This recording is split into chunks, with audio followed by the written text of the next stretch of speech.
स्वर कथा चैनल के सभी बंधुओं को संतोष कुमार शर्मा का बहुत बहुत नमस्कार।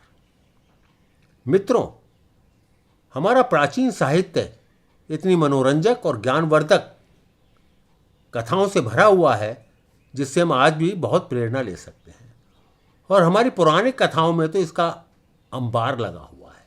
आज हम एक ऐसी लोक कथा साझा करेंगे आपके साथ। हाँ, उससे पहले मैं आपसे अवश्य एक बार निवेदन कर दूं, यदि आपने अभी तक स्वर कथा चैनल को सब्सक्राइब नहीं किया है तो कृपया अवश्य कर दें, और अपने कमेंट्स भी अवश्य दें, जिससे हमारा उत्साह बढ़ता रहे और हम नई नई कथाएं लेकर आपके पास आते रहें। हाँ तो मित्रों, कथा आरंभ करते हैं। प्राचीन काल की बात है, महाभारत के काल की बात है।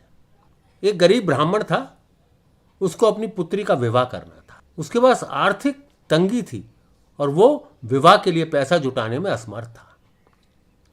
तभी उसके कुछ मित्रों ने सलाह दी कि क्यों ना तुम युधिष्ठिर के पास जाओ, वो तो दानवीर भी हैं, दयालु हैं, परोपकारी हैं, वो अवश्य ही आपकी सहायता करेंगे। राजधानी से उसका गांव बहुत दूर था, परंतु वो चल दिया इस आशा के साथ कि उसको युधिष्ठिर से आर्थिक सहायता मिलेगी, और जा पहुंचा राज दरबार में। राजा युधिष्ठिर के राज दरबार में वो जा पहुंचा और उसने अपनी विनती की युधिष्ठिर से। युधिष्ठिर ने कहा, ठीक है, मैं अभी व्यस्त हूं, आप कल सवेरे आइएगा, मैं अवश्य आपकी सहायता करूंगा। वो निर्धन ब्राह्मण थोड़ा उदास हो गया, निराश हो गया। उसे उम्मीद थी कि आज ही उसका कार्य संपन्न हो जाएगा। उसने सोचा कि अब इतने दूर गांव से मुझे फिर सुबह आना पड़ेगा। तो उस निराशा के भाव से ही वो जा रहा था। रास्ते में उसको भीम मिल गए। भीम ने जब उसको उदास देखा तो भीम ने उदासी का कारण पूछा। उसने सारी कथा कह सुनाई। भीम ने कहा, आप चिंता मत कीजिए हे ब्राह्मण देवता, मैं अवश्य कुछ ना कुछ करूंगा जिससे आपको सहायता मिल पाएगी।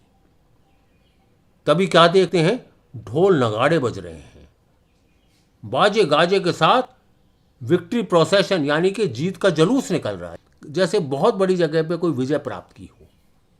और वो जुलूस जा रहा था युधिष्ठिर के महल की ओर। युधिष्ठिर ने भी जब शोर सुना तो बाहर आ गए। उन्होंने भीम से पूछा, ये जीत के नगाड़े किस लिए बज रहे हैं? भीम बोला, आपको नहीं पता? ये आपके कारण ही तो बज रहे हैं, इतनी जीत की खुशी मनाई जा रही है। उसने, ऐसी क्या बात हो गई?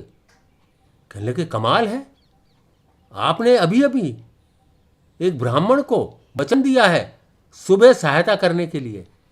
इसका मतलब आपने मृत्यु पर विजय प्राप्त कर ली है। युधिष्ठिर को यह बात समझ में आ गई कि भीम क्या कहना चाह रहे हैं।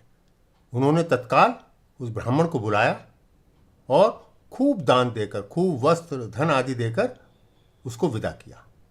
आप सभी का बहुत बहुत धन्यवाद।